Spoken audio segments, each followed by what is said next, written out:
Nobody is indispensable. ठीक आहे, प्रत्येकाला हा जो माज आहे ना, की मी गेलो तर कंपनी बघ कशी पडते. अरे तू बोच्या 5 कंपन्या सोडल्या त्याच्या आधी.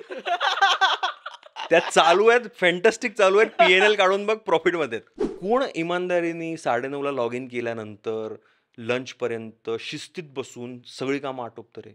नाही. 9:30 ला गेल्यानंतर तुला 9:45 ला सुट्टा मारायचा असतो किंवा कॉफी प्यायची असते.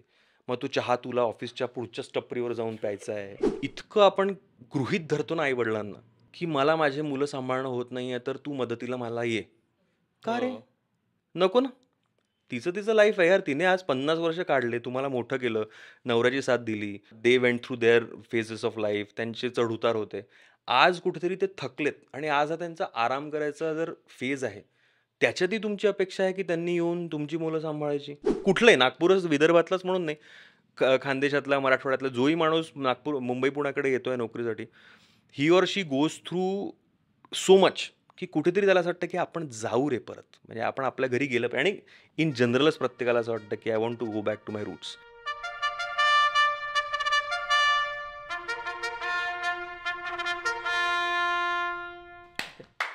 हॅलो लो लो लो लो हॅलो हॅलो नमस्कार, स्वागत आहे तुमचं द मुक्त मोक्ष म्हणजेच स्टॅट्सच्या या कितव्या तरी एपिसोडमध्ये. माहिती नाही, परत उगाच नंबर खाली टाकायला नको. तर आमच्यासोबत आज आलेला आहे आमचा मित्र, स्टँडअप कॉमेडियन, रायटर, नवरा, हजबंड, मुलगा आणि ॲडव्हर्टायझिंग एजन्सीमध्ये मोठ्या हुद्द्यावरती देशाच्या समुद्रापार काम करणारा चेतन मुळे. ठरवून घ्यायचं होतं, लिहून घ्यायचं होतं आधी काय बोलायचं. नवरा आणि हसबंड सेमच आहे रे. नवरा, हसबंड, मुलगा. हसबंड, मुलगा. हो. आणि 100वा एपिसोड म्हण ना, कारण स्पृहाचा 14वा होता, हा 12वा बोलला. 100 म्हणून टाक, म्हणजे आकडा पण चांगला आहे तो असा. अरे आम्ही त्या सिक्वेन्स मध्ये शूट करायचो वेळी तसंच रिलीज करायचो. मध्ये 2 केले आणि ते अरे मी पॉज करून बघितलं माहिती आहे का, म्हणजे आज आपला 12वा एपिसोड म्हटलं, हा लिहिलं तर 14वा आहे. म्हणजे चुकलं नक्की कुठे, इथे का तिथे. तर यस, आज चेतन आलाय. आज चेतन मलेशियावरनं खास हा पॉडकास्ट रेकॉर्ड करायला. मला एवढा आनंद होतोय. चेतन काय सांगू मी. आणि आमच्या पॉडकास्टवरती यायचं म्हणून त्यांनी हा टी शर्ट शॉपिंग केलाय हे काय खरं. चायनीज वेबसाईटवरनं.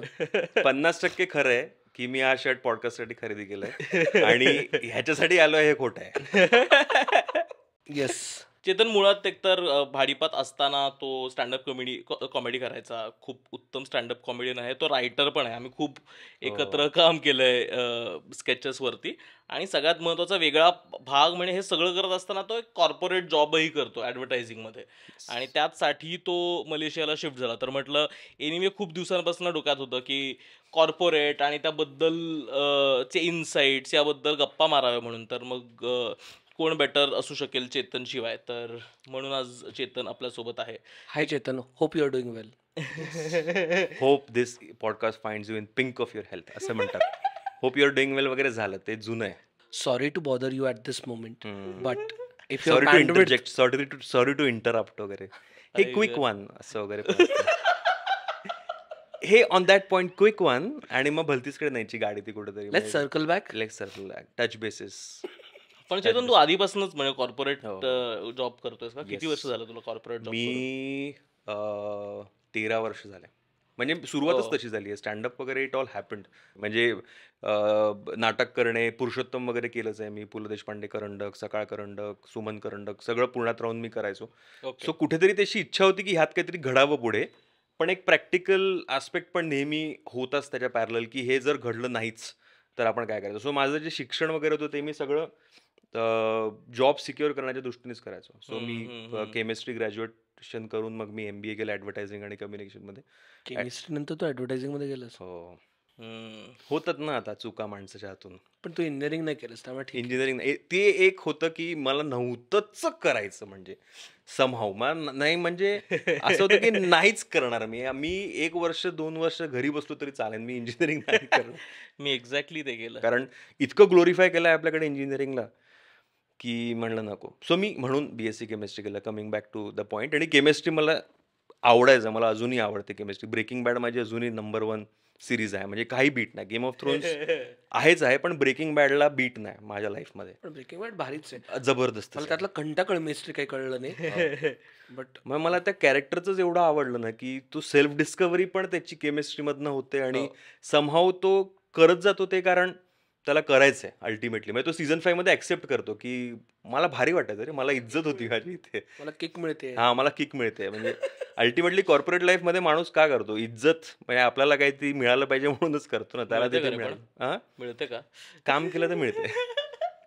चांगलं काम केलं तर मिळते. सेम काय वॉल्टर वाईट सारखंच, तुम्ही कडक 99.5% प्युरिटीवाला माल द्या, तुम्हाला इज्जत ही 100% मिळते. पण 2 गोष्टी घडतात ना सायमल्टेनियसली. एक तर आपण कॉर्पोरेट लाईफच्या ज्या स्ट्रक्चर्ड लाईफला आपण शिव्या घालतो की काय स्ट्रक्चर्ड लाईफ आहे. आणि एक there is a one class who'll always criticize की हे 9 to 5 जॉब वगैरे बोरिंग असतं, हे काही फालतू नाही. पण मला सांगतो, आता तू म्हटलं त्याच्यावर लक्षात येतं की त्या स्ट्रक्चरलाच एक मजा आहे रे. हो, त्या स्ट्रक्चरनी एक स्टेबिलिटी दिली आहे तुला. मला मजा आहे म्हणण्यापेक्षा शिस्त आहे. म्हणजे तुला जर स्ट्रक्चर्ड लाईफ आवडत नाही, शनिवार रविवार सुट्टी असते, काय घंटा करतो तुम्हाला सांग? बरोबर आहे. 12 वाजता झोपून उठतो, 2 वाजता जेवण करतो, 4 वाजता परत झोपतो, 6 वाजता उठतो, 7 वाजता मग आपला कसं तरी रेटा मारत बाहेर जातो. मग तुला जर स्ट्रक्चर्ड लाईफ आवडत नाही तर तू फ्लुइड लाईफ चांगलं जग ना. मग you be that spontaneous, right? मग तू उठला गेला, म्हणजे मी पण या सगळ्या गोष्टी करत नाही. मी आधीच डिस्क्लेमर देतो, असं नका समजू की मी हे सगळं करतो. हे माझं इतके वर्षांचं जे काही स्वतःबद्दल जे माझं काम सुरू आहे, की म्हणतो ना की मरम्मत अभी चल रही आहे, तर ती आहे, वर्क इन प्रोग्रेस आहे. आणि मी ह्या सगळ्यातनं शिकून प्रयत्न करतो की माझा मी कसं बदलू. अजूनही I haven't reach there, but काही काही गोष्टी मी सॉर्ट केल्यात स्वतःसाठी. सो जर तू स्पॉन्टेनियस आहे आणि जर का तू तुला स्ट्रक्चर्ड लाईफ आवडत नाही, सो बी दॅट, म्हणजे ती स्पॉन्टेनिटी ठेव ना. की तू उठला, ट्रेकला गेला, फिरायला गेला, किंवा बसल्या बसल्या फिल्म बघायला गेला. ती स्पॉन्टेनिटी तुझ्या वीकेंड लाईफमध्ये दिसत नाही मला. तू वीकेंडला कुठे जायचं हेही मंडेपासून प्लॅन करतो. तू स्ट्रक्चर लावतोच आहे ना तुझ्या वीकेंडला, तर तू स्ट्रक्चरच लावतोय. मग जस्ट बिकॉज तू त्या कॉर्पोरेट लाईफमध्ये स्ट्रक्चर लावलेलं आहे कंपनीने, तर तू त्याला शिव्या घालणार की हे मला आवडत नाही, 9 to 5 जॉब माझं हे आहे ते, आणि माझा 9 to 5 कधीच नसतो, तो 9 to 9 जातो वगैरे. पण चॉईस पण तुझीच आहे ना. मला आज विचारायचं आहे, म्हणजे, आणि हे सगळ्यांना माहिती आहे, जे बघतात आपले त्यांनाही माहिती आहे, की कोण इमानदारीने 9:30ला लॉग इन केल्यानंतर लंचपर्यंत शिस्तीत बसून सगळी कामं आटोपतं रे? नाही. 9:30ला गेल्यानंतर तुला 9:45ला सुट्टा मारायचा असतो किंवा कॉफी प्यायची असते. मग तो चहा तुला ऑफिसच्या पुढच्याच टपरीवर जाऊन प्यायचा आहे. तो कॅन्टीनचा चहा तुला प्यायचाच नाही आहे.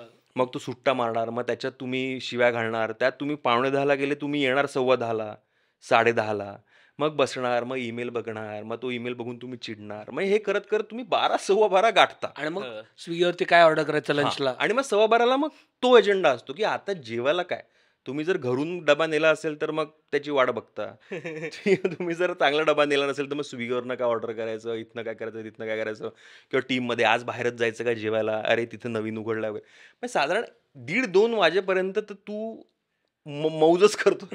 टर्रा टाकतो. मग 2 वाजता तू जर कामाला बसला तर तुला 9 पर्यंत करणं भागच आहे, कारण त्या कामाची डिमांडच 7 तासाची आहे. मग जर का हे आहे तर मग तू कंपनीला दोष नको देऊ. कंपनीने तर तुला 9 वाजेपासून तर काय तुला 24 तासाचा ऍक्सेस दिलेला आहे ऑफिसला ना.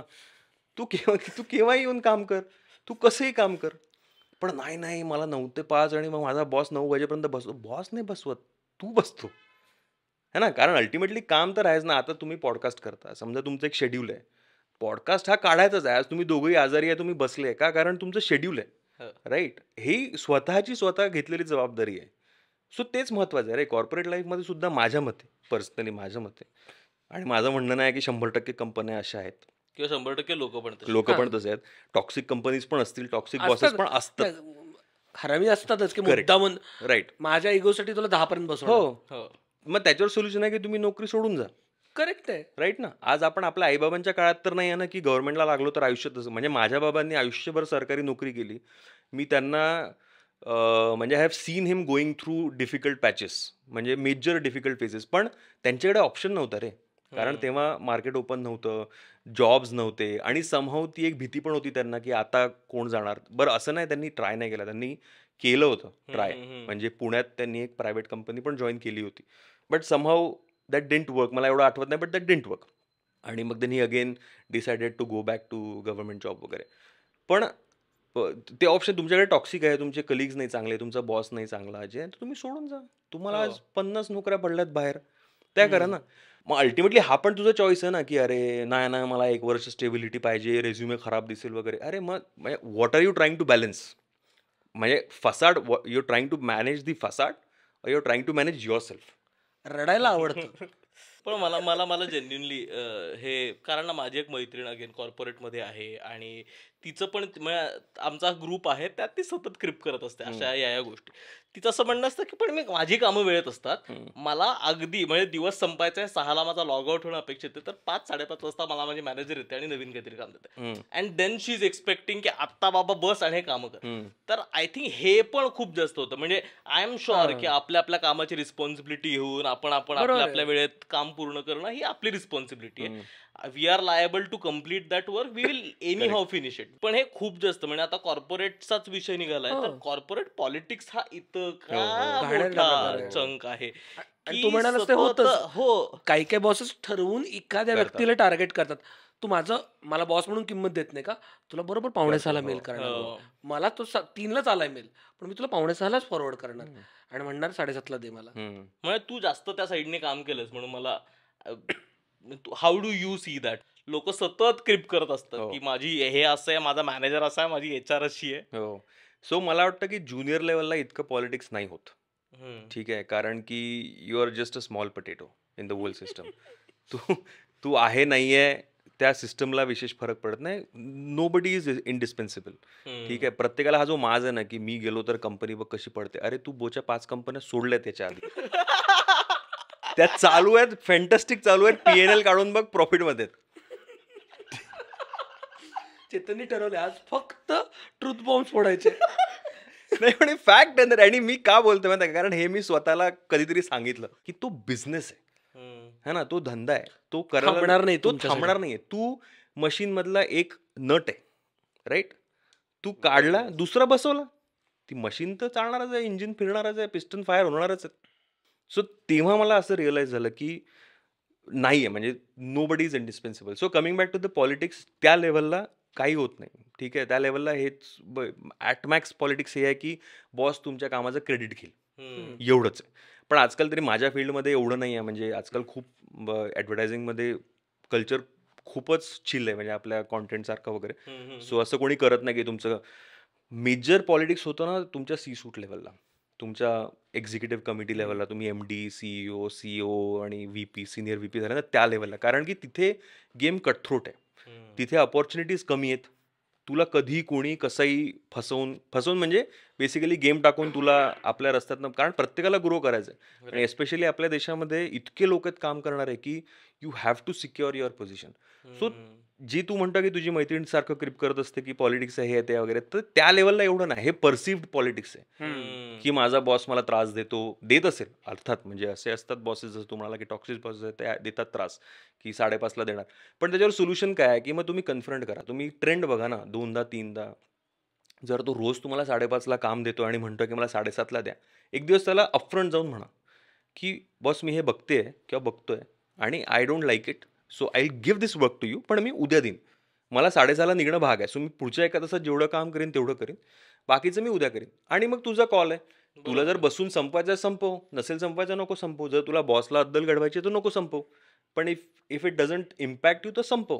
माझं म्हणणं आहे की तो पर्सनल कॉल आहे ना. आणि तुमच्या कॉर्पोरेट सेटअपमध्ये कोणी एवढं, म्हणजे एकता कपूरची सिरियल नाही आहे बेसिकली, जी आपली रिअल लाईफ आहे. कोणी बसून गेमा टाकत बसलेला नाही आहे. बॉसलाही अल्टिमेटली काम आहेच.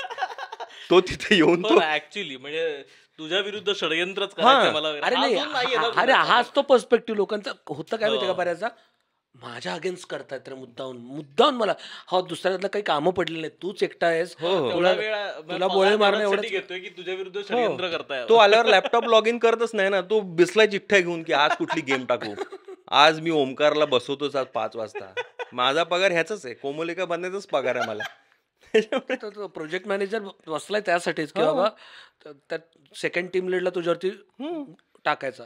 आणि इट वर्क्स, माहिती आहे का. म्हणजे जे म्हणतो ना मी, कन्फ्रंट करा आणि ते करणं खूप गरजेचं आहे. आणि मी माझं उदाहरण जर द्यायचं झालं की मी लई भारी माणूस नाही, पण मी परत म्हणतो की मरम्मत मेरी चल रही आहे, करा माझाच पॉडकास्ट खराब करा, काहीच नाही, पाणी सांडलं फक्त.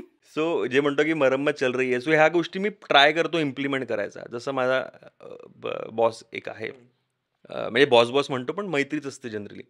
He has nothing in his mind. पण त्याचं असं आहे की जर तो काही कामात आहे आणि किंवा कॉलवर वगैरे आहे तर त्याची बोलवायची पद्धत अशी होती. ठीक आहे. म्हणजे मी जर त्याच्या समोरनं चाललो आणि ही मीन्स नो हार्म. ओके. असं नाही की तो मला डिसरिस्पेक्ट करतोय वगैरे. काहीच नाही. आमची मैत्री इतकी घट्ट आहे की विचार पण नाही असा. पण मी असं ऑफिसमधनं तो असा बसला आणि मी असं समोरनं चाललोय असा. आणि जनरल लक्ष नाही. मी बघतो तो कॉलवर आहे तर तो ऑब्व्हियसली विश नाही करणार. मी आपल्या सीटकडे जातो. पण त्याला जर काम असेल तर तो असं करायचं. ठीक आहे. आणि एकदम जोरात रे असं. आणि मग त्याच्याकडे बघितलं असं वगैरे. सो एकदा झालं, दोनदा झालं, तीन झालं, चौथ्यांदा म्हटलं ये मत करो आप. म्हणे क्यों क्या हो गया? म्हटलं ये मुझे अच्छा नहीं लगता and I am saying it in a very blunt manner. No emotions attached. गुस्सा हूँ, ये है, दिमाग खराब हो रहा है, काय नाही. म्हटलं बस मुझे ये अच्छा नहीं लगता. I don't like it. अगर आपको बुलाना है आप मेरा नाम लो, या फिर आप कॉल पे हो, बिजी हो, मेरे को जाने दो. मेरे को टीम्स पे मैसेज डाल दो की आजा, मैं आ जाऊंगा. बट हे नको आहे. तो म्हणाला अरे मेरे को रिअलाइज नव्हा but I won't do it. आणि नाही केलं त्यांनी. त्याच्या पुढे एकदा असंही झालं की त्याचा हात वर गेला, त्याला आठवलं असेल कदाचित. तर त्याचा असा हात वर गेला आणि त्याला आठवलं असेल तर अरे चेतन असं केलं त्यांनी. ठीक आहे, हे दिस इज ऑल फाईन. आणि त्याच्यानंतर एखाद वेळेला झालं तरी मला पण कळतं की ते अनावधानाने झालेलं आहे. सो पॉइंट इज की यू कन्फ्रंट. तुम्ही क्रिब करून काय कराल रे तुम्ही? म्हणजे फक्त तुमच्या शनिवारी भेटले जे तुम्ही किंवा शुक्रवारी भेटलात तुम्ही, त्या मैफिलीचा तुम्ही फक्त आस्वादच खराब करताय ना तुमच्या ऑफिस बद्दल बोलून. सॅटर्डे संडेवर ते आलाच आहे विषय. एक्झॅक्टली. मग काय हे आय थिंक कॉर्पोरेट याच्यात नसते. म्हणजे आय एम शुअर त्याच्या आधी पण वीकेंड कल्चर होतं आपल्याकडे. नाही, पण पण जेवढं कॉर्पोरेट नंतर जे तयार झालं ना की काय मंडे टू फ्रायडे हे करायचं आणि फ्रायडे नाईटला जाऊन पार्टी करायची. फ्रायडे सॅटर्डे भाई जोरात पार्टी करायची, संडे रिलॅक्स करायचं आणि परत मंडेला क्रिप करत मंडे ब्लूज म्हणून ऑफिसला जायचं. I think it has become culture आणि लोक ते फॉलो करायला लागले. अरे पूर्वी एकच दिवसाचा संडे होता ना. एकच दिवस असल्यामुळे काय घंटा काय करणार आहे. 400 वर्ष संडे एकच दिवसाचा आहे. आय मीन हॉलिडे एकच दिवसाचा संडे. जसं आहे आधी बाबांच्या काळी संडे 2 दिवस असायचा. मग कालांतराने ब्रिटिशांनी तो सॅटर्डे संडे मध्ये कन्व्हर्ट केला असं. हा पण मला जेन्युनली हे विचारायचंय की खरंच एवढं आठवड्यात फ्राईड होतं का रे की ना एव्हरी वीकेंड ती पार्टी करण्याची रेज गरज भासते. कारण माझे खूप मित्र म्हणजे मुली तरी तशा कमी आहेत पण जी मुलं आहेत ना त्यांचं ठरलेलं असतं की त्यांचे फ्रायडेच्या वीकेंडच्या जागा ठरलेल्या असतात. हा इकडे फ्रायडे तो पुढचा इकडे. त्यांचं महिन्याचं कॅलेंडर सेट असतं की आपण वीकडेज काम करायचं आणि मग एवढे पैसे असतात आणि मग कमवतो कशासाठी खर्च करायचं आणि मग इकडे जायचं तिकडे जायचं. आणि आम्हाला आपण मीडियात काम करणारी ही अशी कामं करणारी लोक आपल्याला कधीच त्या मॅचच करता येत नाही. आणि थर्ड वीक पर्यंत पैसे संपलेले असतात. हा तर आपल्याला मला असं कायमच होत आलंय की नाही आपण त्यांच्यासोबत कधीच मॅचअप करू शकत नाही कारण ते खूप पैसे कमवतात आणि त्यांना खूप पैसे उडवायचे असतात. माझ्याकडे तेवढे नसतातच पैसे. अरे म्हणजे सिम्पल आहे. ओपन हॅमर होता परवा आणि 2200 रुपये तिकीट. म्हणलं जाऊया. म्हणलं ऐक ना 2200 रुपयात आपल्या ग्रुपचं तिकीट होईल. हो मी सोमवारी पहाटे जाईन. नाही जमणार आहे मला हे. 2200 रुपये तिकीट झालंय. 2200 आयमॅक्सचं तिकीट 2200 रुपये होतं. अरे ते ॲटॉमिक बॉम्बचे पैसे आपल्याकडनं घेतात का काय? अरे पण लोक गेले रे 2200 रुपये तिकीट घेऊन आणि 700 रुपयाचे पॉपकॉर्न खाल्ले. एका माणसाचे 3000 रुपये झाले बघ एंटरटेनमेंट. पण हे विचारच नाही कर. बरं असं नाही की त्या मित्राचा पगार काय बाबा 3.5 लाख रुपये महिन्याला आहे. काही नाही 50,000 रुपयेच महिन्याला पगार आहे. त्याच्या 3000 द्यायचे तिकीटावर. आणि काय बघायचं तर ते ओपन हायमर. म्हणजे चांगला पिक्चर आहे. असेल बघितला तो. म्हणजे मला असं वाटतं की यांना काही गणित बिणित कळत नाही का रे तुम्हाला रेंट नाही. ह्याचं पण काय माहिती आहे का आता बघ 3000 रुपये तिकीट झालंय का झालेलं आहे माहिती आहे कारण हे जे इमोशन आहे ना ह्याच्यावर बेसिकली तुमचे रेव्हेन्यू मॉडेल्स आता लोकांनी सेट करायला लागले. आपण जसं मगाशी पण बोलतो ना की मिसळ थाळीची गरज नाही आहे. ठीक आहे, नाही आहे गरज. मला त्या मिसळीच्या थाळीत लाडू नको आहे. ठीक आहे, ॲब्सोल्युटली नको आहे. तू तुझा लाडू घरी ठेव. तू दिवाळीत ते लाडू वाट. मला सिम्पल वाटीत तू फरसाण दे छान. मला त्यात बटाटा आवडतो, तू बटाटा टाक. तुला नसेल तर तू पोहे टाक. तू काय टाकायचं टाक. उत्तम चवीचा रस्सा दे, 2 पाव दे आणि गिल्ट फ्री कांदा दे. मला कांदा पाहिजे. ठीक आहे, त्याची जी कॉस्ट आहे त्याच्यावर तू प्रॉफिट लाव आणि तू पैसे घे. 70 रुपये 80 रुपये जे घ्यायचे ते घे. पण ही घ्या म्हणजे मिसळ थाळी, मग ती तांब्याच्या मोठ्या प्लेटमध्ये द्यायची. गुलाबजाम हां. टाक, काय पापड मग टाक. उगाच म्हणजे मिसळ सोडून म्हणजे सगळं द्या तुम्ही त्याच्यामध्ये. जिलेबी, लाडू हे अरे नकोय मला. पण ह्याच्या मागे कारण काय ना, की मी कमवतोय ना, जे हा म्हणाला, की मी कमवतोय तर मी खर्च का नको करू? मग माझ्याकडे डिस्पोजेबल इन्कम आहे ना, मग मी कुठे करू? मग मिसळ खायची आहे का? मग मी प्रीमियम मिसळ खाणार. हम्म. सो हे पण एक बिझनेस मॉडेल, रेव्हेन्यू मॉडेल किंवा प्रीमियमायझेशन जे आहे ना, हे रेव्हेन्यू मॉडेलच आहे, की अल्टिमेटली म्हणजे आमच्या फील्डमध्ये असं म्हणतात, की प्रॉफिट जर तुम्हाला ड्राईव्ह करायचं असेल, आमच्या कुठल्याही फील्डमध्ये प्रॉफिट ड्राईव्ह करायचं असेल, तर तुम्हाला त्याचा रेट वाढवणं आवश्यक आहे. Volume is not a business. Status वाढवा त्याचा. हां, सो तू ₹10 वस्तू आहे ना, जसं आपण बोलतो, की Starbucksची कॉफी ₹350-400 ला मिळते. त्यांनी ती प्रीमियम केलेली आहे. सो तुला ती कॉफी कधीतरी ₹50 लाच पडत असेल म्हणजे Starbucksला, पण ती 350 ला देतात त्याला प्रीमियमाइज करून. हम्म. आणि मग जे आपण म्हणतो, की मी Starbucksच पिणार, मग मी तो कप हातात घेऊन फिरणार वगैरे, हे जे काही आहे ते तुझं तू स्वतःला लावलेलं एक गणित आहे. सो हे जे आहे ना, की सॅटर्डे संडे पार्टी आवश्यकच आहे. मी Monday to Friday mind fried आहे. तू माइंड फ्राईड यासाठी आहे कारण की तू तुझं बुद्धी काढून तू स्वतः तेलात टाकली आहेस. की हे सगळं आपण स्वतःच आणि तू फक्त कॉर्पोरेट लाईफ नाही रे, इन जनरल पण म्हणजे आता या विषयावरनं विषय निघाला म्हणून, की आपल्याला मेंटली थकलेला आपण कधी फील करतो? जेव्हा तुम्ही एक्स्ट्रीम विचार करता आणि ॲट सम पॉइंट आपण हा विचार करतो, की हे अननेसेसरी आहे. म्हणजे आपण नाही विचार करत हा, पण ते अननेसेसरी आहे. आणि कधीतरी we have to take a step back आणि वी हॅव टू थिंक, की हे जे मी सगळं केलं, हे मी का विचार करून काय यातनं मिळालं मला? काहीच नाही. हम्म. मी माझा वेळ खर्च केला. बाकी काहीच झालं नाही. हा वेळ मी कुठं दुसरं लावू शकलो असतो, खर्ची करू शकलो असतो वगैरे ते जाऊ दे. तू झोप. माझं म्हणणं नाही, की तू हम्म. आहे ना न्यूक्लिअर बॉम्बच बनव तू. माझं नाही म्हणणं आहे सगळं, का तू हुशारच आइन्स्टाईनच बन. नाही, तू झोप. तू तुझं एन्जॉय कर. पण मॅक्सिमम जे माइंड फ्राईड आपण यासाठी होतो कारण त्या मंडे टू फ्रायडेमध्ये ह्या इमोशनल टर्ब्युलन्समधनं आपण जातो ना, की मला मेल का केला, मला फोन का केला, मला आत्ताच काम दिलं, मला उद्याच काम दिलं, मला करायचंच नाही, सगळं मलाच करावं लागतं. अरे कसं तुला करावं लागतं? मग बाकीचे 300 लोक आहेत कंपनीमध्ये, ते काय पत्ते खेळतात का येऊन?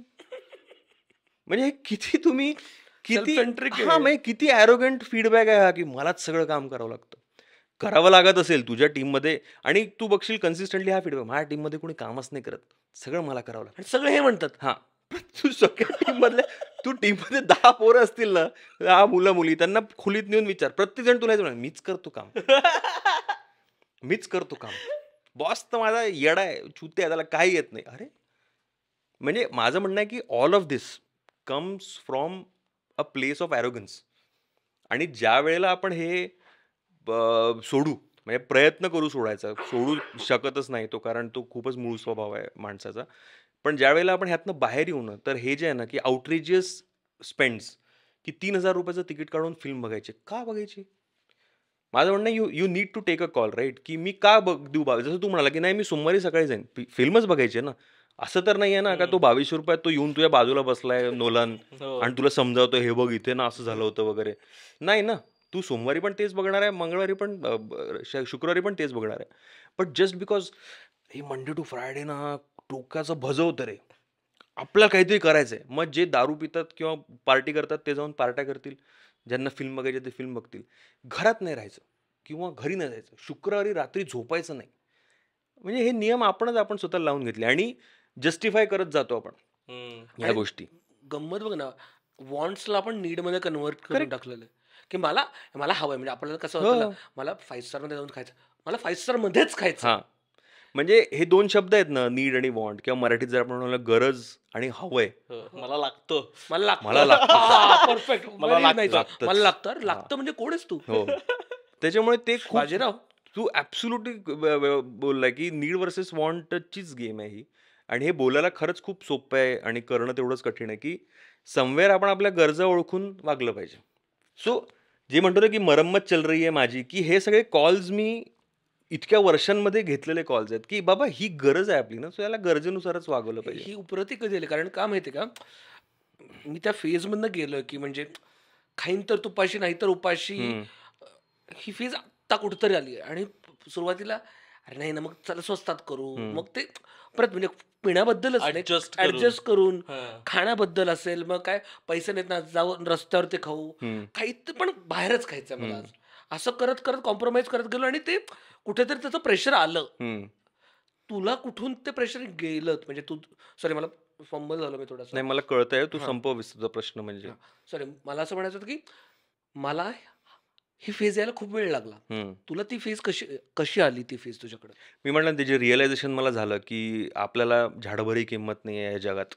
जे रिअलायझेशन आलं ना, की मग त्याच्यानंतर मग मी प्रायोरिटाईज करायला लागलो, की नाही माझी फॅमिली जास्त महत्त्वाची आहे.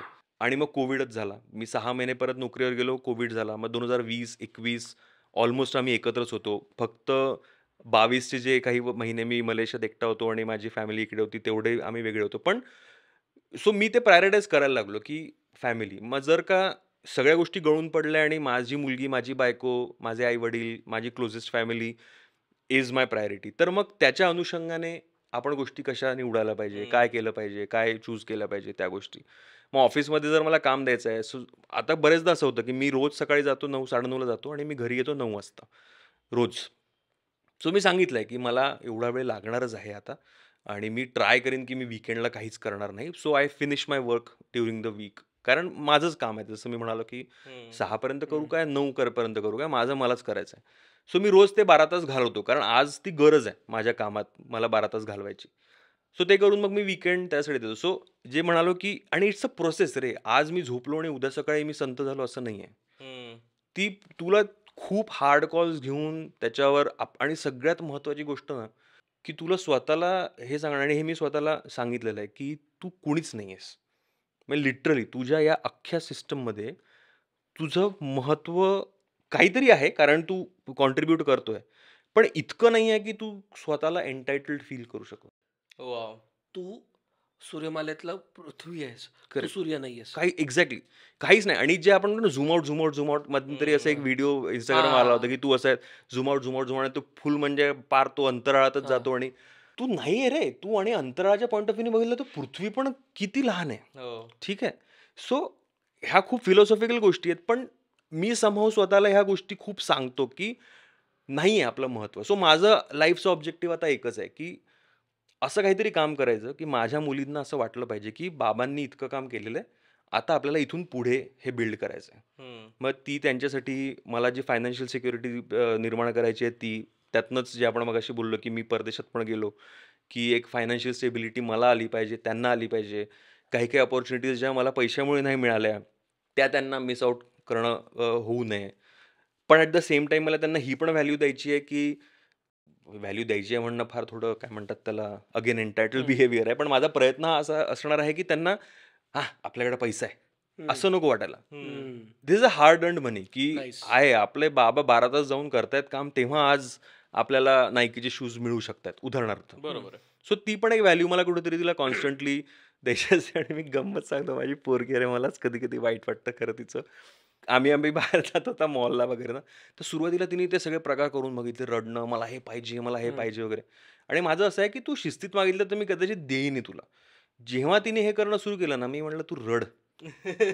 तू काय करायचं तू कर. मलेशियात-बिलेशियात मला काही फरक पडत नाही. तू खाली बस, रड, लोळ. जायची वेळ आली मी तुला कडेवर घेईन, मी जाईन. तू काही कर." सो तिने प्रयत्न केला असं नाही. तिला वाटलं असेल कदाचित, की आपण असं करू तर होईल वगैरे. सो लोळायची वगैरे नाही ती, पण हट्ट करायची, की मला हे हवंय, हवंय, हवंय. सो 3-4दा मी निक्षून नाही घेऊन दिलं. आणि मग 5व्या-6व्यांदा छोटंसं काहीतरी घेऊन दिलं. तिने म्हटलं, "बाबा हा ही पेन्सिल घेऊन दे." तर मग पेन्सिल घेऊन दिली. सो मी तिला असं नाही, की टोटली अवे फ्रॉम ग्रॅटिफिकेशन ठेवलं. तिला ग्रॅटिफिकेशन देत गेलो. पण मी तिला हे कुठेतरी सांगायचा प्रयत्न केला, की एवढं सोपं नाहीये, की बटन दाबलं आणि आलं. हं. सो आता आम्ही जातो कधी बाहेर वगैरे ना, तर तिला असे डॉल्सचं वगैरे शॉप दिसलं. तर ती ती म्हणते, "बाबा फोटो काढा ना या ह्याच्यासमोर." ती मला हे नाही म्हणत. Very smart. ती मला नाही म्हणत मला डॉल घेऊन द्या. ती म्हणते, "बाबा किती क्यूट आहेत ना डॉल्स, प्लीज माझा फोटो काढता का?" माझ्याकडे फोटो आहेत तिचे आणि त्या डॉलच्या हे स्टँडसमोर फोटो, "बाबा खूप मस्त आहे डॉल, मला फार आवडली. आपण घ्यायची का?" मग आपण असं म्हणायचं, की "बेटा नको आता ही डॉल आपण आता नको घ्यायला, कारण काय ना तू तसंही खेळणार नाही." "ओके," असं म्हणते ती आणि मग आम्ही आपल्या मार्गी लागतो. कारण अरे हुशार आहे रे ही. हो, म्हणजे टचवूड माहीत नाही आता कसं जे काय आहे ते, कारण माझी पोरगी मला वाटतच नाही एवढी समजूतदार. बायकोचेच गुण आहेत तिच्यात मला वाटतं हे सगळे.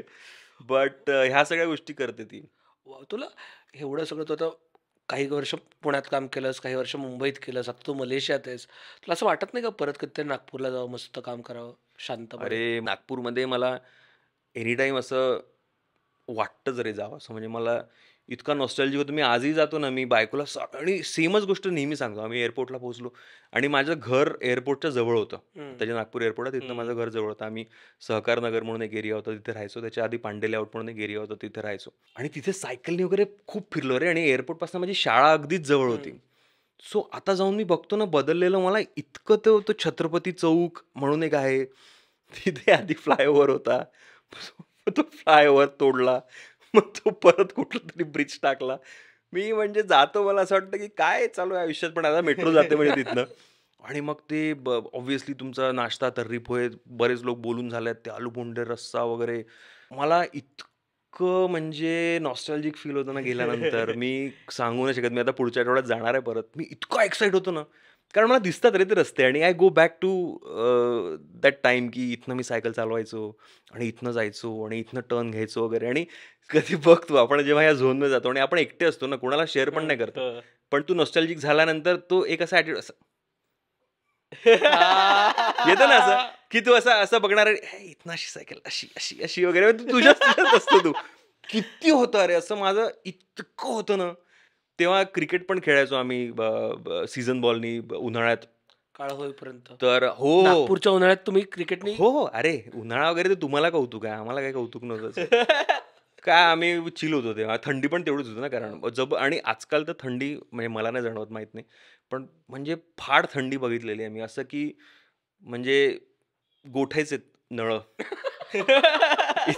इतकी थंडी. सो ते सगळं आणि कस्तुरचंद पार्कला तिकडे खेळायला जायचो आम्ही. ग्राउंड होतं. रेशीमबाग ग्राउंड होतं तिथे. रेशीमबाग ग्राउंडला शपथ आम्ही उन्हाळ्यात क्लबच्या प्रॉपर हरवला नॉस्टॅल्जिया ट्रिप मध्ये गेला. अरे मी रेशीमबाग ग्राउंडचं तुला गंमत सांगतो. इतकं मोठं ग्राउंड आहे तिकडे. ह्या शाखा वगैरे भरते मला वाटतं संघाचे कार्यक्रम होतात. खूप मोठं ग्राउंड आहे ते. म्हणजे आज माहित नाही पण तेव्हा खूप मोठं ग्राउंड होतं. आणि उन्हाळ्यात क्रिकेट हे व्हायचे क्लब्स जे असतात ना सीझन बॉलनी 1.5 महिना 2 महिना वगैरे. आणि मग टुवर्ड्स दी एंड मग मॅचेस व्हायचे इंटर क्लब मॅचेस वगैरे ते सगळं तुम्हाला बरं वाटावं वगैरे. रेशीमबाग ग्राउंडवर ॲट ए टाइम 3 मॅचेस चालायच्या. 3 पिचेस अशा पॅरलल होत्या. 3 मॅचेस चालल्या. तू कोणाचा बॉल पकडतोय तुलाच माहिती नाहीये. आणि हे व्हायचं की कोणाचा बॉल अरे बॉल सोड रे अरे इकडचा बॉल आहे तो असं वगैरे व्हायचं. की अरे यार तो चौका गेला नाही यार तुझ्यामुळे यार वगैरे असं सगळे प्रकार की तू का पकडला बे बॉल तो. अबे आमचा बॉल आहे ना. अबे पण मला का माहिती बे तुझा बॉल इकडून आला ना वगैरे. खूप व्हायचं हे खूप व्हायचं.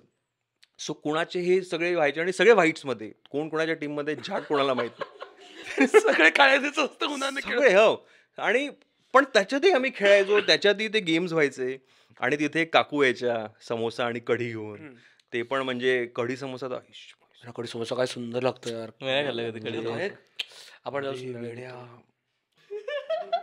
अरे नाही रे म्हणजे ती बनवण्याची पण पद्धत म्हणजे असं नाही की समोसा केला कढी केली नाही नाही नाही ते एकत्र जे आहे ना तर समोसा पण तुला असा बनवावा लागतो की ती कढी कॉम्प्लिमेंट झाली पाहिजे.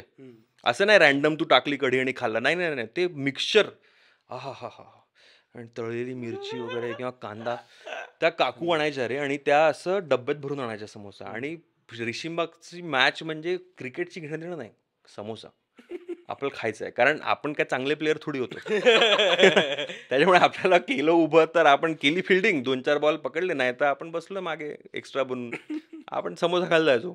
सो इतकं माझ्या आठवणी आहेत ना तिथे. काही वाईट पण आहेत पण anyway now I have grown over that. पण शाळा आणि ह्या सो मला गिव्हन अ चान्स मी जाईन. पण अनफॉर्च्युनेटली नागपूरचं असं झालेलं की not enough job opportunities. Business class तिकडे आहे खूप आहे तिकडे म्हणजे स्वतःचा बिझनेस करणार आहे. आणि कॉस्ट ऑफ लिव्हिंग इतकी पण कमी नाही आहे की मेजर हिट घेऊन मी जाऊ शकतो. सो आणि माझा असा अंदाज आहे की आज जर मी 100वर असेल तर तिकडे मला 50वर जावं लागेल.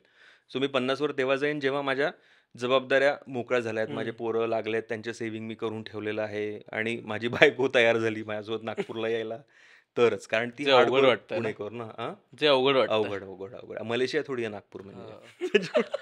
अरे खूप जॉग्राफिकल लोकेशन एवढं स्ट्रॅटेजिक म्हणजे लिटरली सेंटर ऑफ खरंच इंडिया आहे. आहे. ड्राय पोर्ट होणं एक्सपेक्टेड आहे आणि आता ते ह्याच्यामुळे होईल. समृद्धी महामार्गानंतर थोडा काही म्हणलं तरी कनेक्टिव्हिटी टू बॉम्बे वाढली, कनेक्टिव्हिटी टू मुंबई वाढली ना.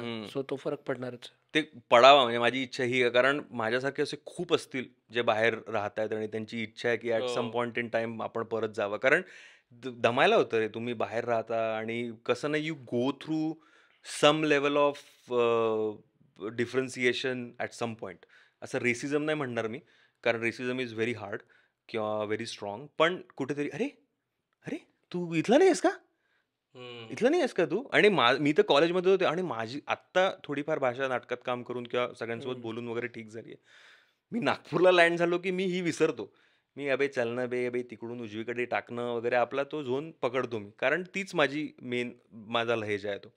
पण मी जेव्हा इथे कॉलेजला सुरुवातीला आलो आणि आपण जनरल त्याच भाषेत बोललो ना, की हो. तुझं वेगळेपण वाटणं इज नॉट रॉंग. माझं हे नाही म्हणत आहे, की चार चौघात कोणीतरी एक ऑड मॅन आउट आहे, तर तुम्ही त्याला स्पॉट नाही केलं. ऑफकोर्स तुम्ही स्पॉट करणार, तो फरक आहे. पण ज्या पद्धतीने आपण ते त्याला रिअलाईज करून देतो ना, ह्युमिलिएट हम्म. करतो. हे म्हणजे जसं मला अजूनही आठवतो तो इन्स्टन्स. मला वाटतं सुमनचे ऑडिशन्स चालू होते कॉलेजला का सुमनचे ऑडिशन्स वाव. हो, हो. सुमन करंडक. सुमन हो, हो. करंडक वाचिक ना. हा. तर कोण कसं वाचतंय वगैरे आणि नाही पुरुषोत्तमची ऑडिशन्स हा. होते. राईट, पुरुषोत्तम. आम्ही त्या वर्षी म्हैस केली होती. पुलंची म्हैस केलं होतं. हो. वा. तर तेव्हा ऑडिशन्स घेणं सुरू होतं आणि तो पोरगा एक काहीतरी करत होता आणि मी त्याला बघत होतो. सो मी गेलो आणि माझं बरं झालं, कारण मी आपलं जॉनी लिव्हरचाच ॲक्ट करून आलो तिकडे. तर आपण पाठ करून गेलो होतो. तर त्यांचं असं होतं, की आम्हाला फक्त बघायचं आहे, की तुम्ही घाबरता की नाही घाबरत वगैरे. तर मी ओके केलं. सो मला त्यांनी बसवलं. सो मी त्याकडे बघत होतो. तो बिचारा जरा घाबरत होता मुलगा. सो मी माझ्या शेजारी बसलेल्या एका मुलाला बोललो, म्हटलं, "अरे, तो ना बहुतेक घाबरून राहिला," म्हटलं. असं बोललो. म्हणजे ही घाबरतोय आपण जसं मराठीत बोलतो. तर मी तेव्हा बोललो, की "तो बहुतेक घाबरून राहिलाय." असं बघितलं मी. असं बसलो, "घाबरून राहिलाय? हे मराठी आहे? तू इथला नाही आहे का? पंढरपूरचा आहे का?" अरे, तो ऑडिशन सोडून माझाच विचार करायला लागला. अरे, म्हटलं तिकडे बघ ना. मी म्हटलं फक्त घाबरून राहिला एवढं बोललो. म्हटलं, "नाही, मी पुण्याचं नाही." म्हटलं. "वाटलंच म्हणे, तुझी भाषा तर इथली वाटतच नाहीये. तू इथला आहे, तू तिथला आहे." अरे, मला इतकं लागलं ते. I don't think he means any harm. ठीक आहे किंवा पण ज्या पद्धतीने ते तुला जाणीव करून दिली जाते ना, की अरे, तू बहुतेक आमच्यातला नाहीयेस. हम्म. नंतर ते तुला घेतील. नंतर पुण्याने भरपूर प्रेम दिलं मला, मित्र वगैरे. म्हणजे मी म्हणतो ना, पुणे नागपूर जेवढं जवळचं आहे, तेवढंच पुणे मला जवळचं आहे. कारण नागपुरात जर माझा जन्म झाला, तर ही म्हणजे मला जो कॉन्फिडन्स किंवा जे आहे ना, ते दिलं, म्हणजे घडवलं मला पुण्याने. हम्म, हम्म, सो हम्म. माय मावशीसारखं आहे माझ्यासाठी नागपूर आणि पुणे, की नागपूर जर आई आहे, तर पुणे माझी मावशी आहे. तेवढ्याच हक्काने मी जाणार, भाजीपोळी खाणार, असा विषय आहे माझा. सो नंतर मेजर ॲक्सेप्टन्स होता, प्रेम मिळालं, सगळं मिळालं. पण ती जी सुरुवात आहे ना, जी which you have to go through, I can so relate. आणि दॅट स्टेज विथ यू रे. म्हणजे हो. आजही बघ ना, मला इतके वर्ष झाले, पण मला आजही तो प्रसंग आठवतो. So coming back to the point is, की ह्यातनं कुठलंही नागपूरच विदर्भातलाच म्हणून नाही, खानदेशातला, मराठवाड्यातला जोही माणूस नागपूर, मुंबई, पुण्याकडे येतोय नोकरीसाठी, he or she goes through so much, की कुठेतरी त्याला असं वाटतं, की आपण जाऊ रे परत. म्हणजे आपण आपल्या घरी गेलं पाहिजे. आणि इन जनरलच प्रत्येकाला असं वाटतं, की I want to go back to my roots. Hmm, hmm. माझ्या माझ्या आईबाबांचंही तसंच झालं. बाबांनी आयुष्यभर नोकरी सगळीकडे केली. म्हणजे गडचिरोली, ब्रह्मपुरी, म्हणशील तिथे महाराष्ट्रात गेले, कारण सरकारी नोकरी. आणि जेव्हा गडचिरोलीला शेवटचे 3 वर्ष होते नोकरीचे, तर मग आमचं असं होतं, मी विचारलं म्हणजे भावाने, भाऊ इथे होता, मी मुंबईत होतो, की "बाबा कसं करायचं? मी तुम्हाला आमच्यासोबत राहा तुम्ही, आमची इच्छा आहे, पण तुमचं काय मत आहे?" वगैरे. सो आई म्हणाली, की "आम्ही अंबाळ्याला जाणार." रामटेक माहिती असेल ना, हो, रामटेक पुढे रामटेक. 1-2 किलोमीटर अंबाळा म्हणून एक रामटेकचाच भाग आहे. आणि अप्रतिम जागा आहे ती. मोबाईलला नेटवर्क नाही, समोर घराच्या Best. तलाव, मागे पहाड, झाडी, सुंदर. अप्रतिम. म्हणजे गाडी-वाडी काहीच नाही, म्हणजे अफाट सुंदर जागा आहे. म्हणजे अंबाळ्याला आजोबांचं घर आहे. आम्ही ते बनवणार. आम्ही आमच्या पेन्शनमधनं पैसे सेव्ह करतोय. पैसे गोळा झाले की आम्ही त्याची डागडुजी करणार. आम्ही तिथे राहायला जाणार. आम्ही तुमच्याकडे कुणाहीकडे येणार नाही राहायला. हम्म. म्हटलं ठीक आहे तुमच्या. सुरुवातीला आम्हाला असं वाटलं, अगेन एन्टायटलमेंट, की अरे आम्हाला कसं नाही म्हणता, आम्ही मुलं आहोत, आमचं कर्तव्य आहे तुमची काळजी घेणं वगैरे. बाबा म्हणे शाट्ट्यावर. मी मी आय एम म्हणजे capable enough to take care of myself आणि माझी बायको. तुम्ही तुमची काशी घाला, आम्ही आमचं जातो. आणि अरे आता मी जेव्हाही जातो, मी आईबाबांना म्हणतो, की समहाऊ हे इतकं चांगला निर्णय घेतला ना, की तिथे एक तर वातावरण छान, हवा छान, तिथे त्यांचे सगळं मित्रपरिवार झालाय आणि गावातली वाईब वेगळी असते ना रे. हो. म्हणजे अगदी क्लोज कम्युनिटी आहे. टोटल आणि एकदम घरोबा असतो. सो ते सगळं त्यांना इतकं ते एन्जॉय करतात ना, त्यांची तब्येत ठीक व्हायला लागली आहे, त्यांना तब्येतीचे त्रास नाही. आणि ते आमच्यासोबत राहणार म्हणजे काय, की समहाऊ आपण आपल्या घरात एक नर्वस एनर्जी घेऊन चालत असतो, हो. की तुम्ही नोकरीवर जाणार, मग तेच माइंड फ्राईड आहे, मंडे टू फ्रायडे काम करतो वगैरे वगैरे. मग तुम्ही घरी येणार, मग तुमचा संसार आहे, संसारातले काहीतरी खटके असणार. सो त्यांना त्यातनं जाणं is too much for them at this age. त्यांना 60-70व्या वर्षी हां.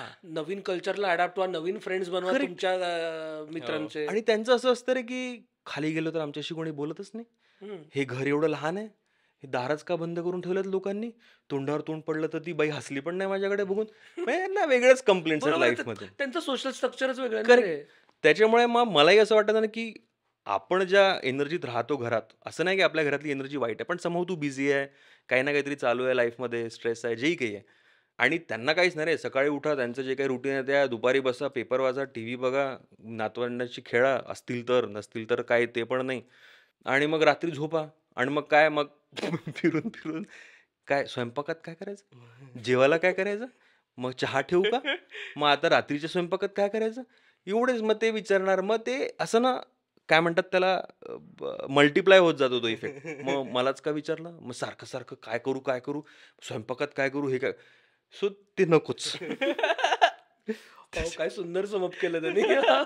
So त्याच्यामुळे मी हे अजिबात प्रमोट करत नाही की वेगळं राहा वगैरे. हो. अर्थात सगळ्या गोष्टी चांगल्या असतील तर 100% आई बाबा हे सोबत पाहिजेच. ते वेगळा सपोर्ट असतो तो. आजही आपण भलेही घरी फोन करतो तर जेव्हा we have nowhere to go, आपण एक आईला फोन केला, बाबांना फोन केला कम्फर्ट तरी येतो, कम्फर्ट खूपच समहाऊ यू फील कंपोज्ड. म्हणजे मग then you are ready to. काहीच ती आपल्याला आई आपल्याला मोठ्या गोष्टी सुचवत नाही बरं का. ती जनरलच बोलते. मी पण माझ्या आईशी बोलतो, जनरलच बोलतो. मी चुगलंच करतो. मावशी काय म्हणाली, आत्या काय म्हणाली, मग ती काय म्हणाली वगैरे. पण समहाऊ ती एनर्जी एक तुम्हाला मिळते. सो पाहिजेच पाहिजे. घरात आई-बाबा 100% पाहिजे. But if it is not working out for them, आणि माझा तर हा खूप, म्हणजे मला ही एक कंप्लेंट आहे आपल्या जनरेशनकडनं की इतकं आपण गृहीत धरतो ना आई-वडिलांना, की मला माझे मुलं सांभाळणं होत नाहीये तर तू मदतीला मला ये. का रे? नको ना. तिचं तिचं लाईफ आहे यार. तिने आज 50 वर्ष काढले, तुम्हाला मोठं केलं, नवऱ्याची साथ दिली, है ना. They went through their phases of life, त्यांचे चढ-उतार होते.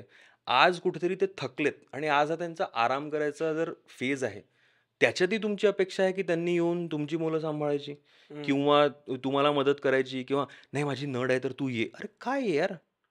म्हणजे आणि इट अप्लाइज इदर वेज. मुलाचे आई-वडील, मुलीचे आई-वडील. हो, दोन्हीकडे हे अप्लिकेबल आहे. कुणाहीकडनं अपेक्षा करू नये माझ्या मते पर्सनली. कारण त्यांचं त्यांचं लाईफ आहे बॉस. त्यांना जगू द्या. त्यांनी इतकी वर्ष सॅक्रिफाईस केलेलं आहे. बरं. आत्ता तरी त्यांना त्यांचं लाईफ जगू दे. कारण आपल्या आईवडिलांची जनरेशन अशीच आहे ना रे, की बरोबर त्यांनी आहे. स्वतःसाठी जगायचा कधी प्रयत्नच नाही केलेला. आणि आया हा असा प्राणी आहे ना रे, की ते नाही नाही म्हणत. म्हणजे म्हणूच ॲब्सोल्यूट नाही शकत. नाहीच म्हणू शकत रे. त्यांना कितीही त्रास झाला ना, ती हसत करणार. तुझे वडील पण किती त्रास झाला तरी गाल फुगवून बसतील, पण ते बसतील तुझ्याच घरी येऊन. माझ्या पोराला गरज आहे वगैरे म्हणून बसतील. तुझी आई उठून स्वयंपाक करेल आणि ते भलेही दुपारी बोलताना कशाला आलं, यांचीच करायचं, यांचंच करायचं, पण करतीलच.